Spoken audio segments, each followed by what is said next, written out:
সভ্যতা একজন নারীকে বলে না তুমি এটা করছো কেন, তুমি এটা করছো কেন, এত রাতে বাইরে কেন। আরে ভাই আমি বোরকা পরবো না, আমি কপালে টিপ পরবো। আমাকে আজকেও শুনতে হয়েছে আপা আপনি কেন কপালে টিপ পরছেন। আমি সকালে এখানে এসে আমাকে বলতেছে আজকে বিনা রোজা রাখতে আপনি কেন লিপস্টিক দিতেন। আরে কোথায় আছে রোজা রাখতে আমি লিপস্টিক দিতে পারবো না। উন্নয়নশীল সভ্য দেশের সাথে তোমরা টক্কর দাও, তাদের কাছে শিখতে পারো না কিভাবে নারীদেরকে সম্মান করে। আমি বোরকা পরবো না, আমি শার্ট প্যান্ট পরবো না, আমি জামা পরবো, এটা হচ্ছে একান্ত আমার ব্যক্তিগত ব্যাপার। এটা আমি একজন নারী, তার আগে হচ্ছে আমি মানুষ। আমাকে মানুষ হিসেবে সম্মান দেন আপনারা। যাই হোক, অনেক কথা বললাম, অনেক বক্তব্য দিবে, অনেক কথা বলার ছিল। আসলে আমরা কেউ ভালো নাই, কারণ এই কারণে ভালো নাই আমরা সবসময় পত্রিকাতে দেখতেছি খুন দর্শন রাহাজানি। আসলে আমাদের বাংলাদেশ ভালো নাই। কই আমরা তো পুরো নারীবাদী।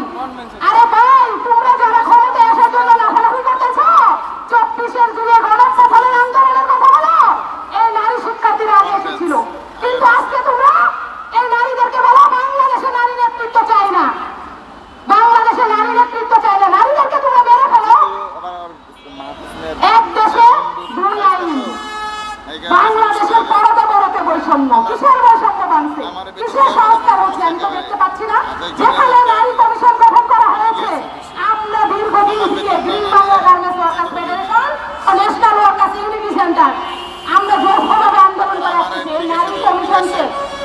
আমরা দাবি জানিয়েছিলাম যে সরকারি যে বোনেরা তারা মাতৃত্বকালীন ছুটি পায় 6 মাস, আর আমরা যারা গার্মেন্টস সেক্টরে কাজ করি আমাদের তো চাকরির নিশ্চয়তা নাই, আমরা চাই ছুটি পাই কত মাত্র 4 মাস।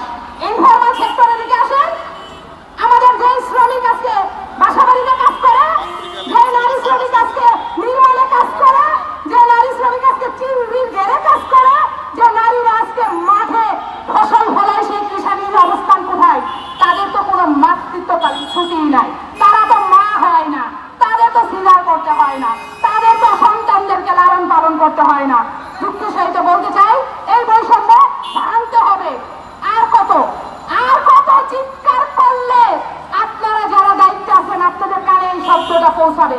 বৈষম্য